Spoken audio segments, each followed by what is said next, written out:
नमस्कार, मैं पीहू और आप देख रहे हैं लोकमत राजस्थान। हिंद महासागर से लेकर दक्षिण चीन सागर तक इस वक्त समंदर में बड़ी हलचल देखी जा रही है। अमेरिका ने जहां रूस की धमकियों के जवाब में 2 अज्ञात पनडुब्बियां रवाना की हैं, वहीं भारत ने भी दक्षिण पूर्व एशिया में अपने 3 युद्धपोतों को तैनात कर दुनिया को यह संदेश दे दिया है कि वह केवल अपनी सीमाओं तक ही सीमित नहीं है।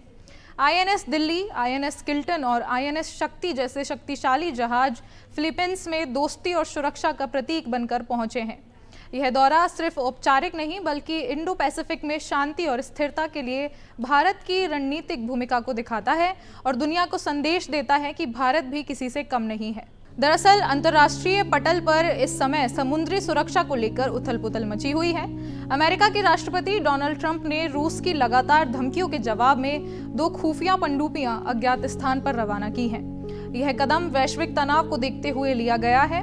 इसी बीच भारत ने भी अपनी रणनीतिक गहराई बढ़ाते हुए साउथ ईस्ट एशिया को और अपनी नेवी को रवाना कर दिया है। भारतीय नौसेना के 3 शक्तिशाली युद्धपोत आईएनएस दिल्ली, आईएनएस किल्टन और आईएनएस शक्ति फिलीपींस के दौरे पर पहुंचे हैं। आईएनएस दिल्ली एक गाइडेड मिसाइल डिस्ट्रॉयर है जो दुश्मन के जहाजों को सेकंड में ध्वस्त कर सकता है।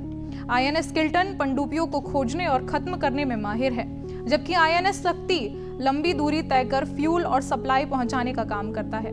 इस अभियान का नेतृत्व रियर एडमिरल सुशील मेनन कर रहे हैं।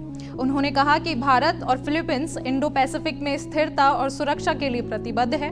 वहीं आईएनएस सतपुड़ा सिंगापुर में सिम्बैक्स युद्ध अभ्यास में हिस्सा ले रही है, जो भारत और सिंगापुर की वर्षों पुरानी नौसेना साझेदारी का प्रतीक है।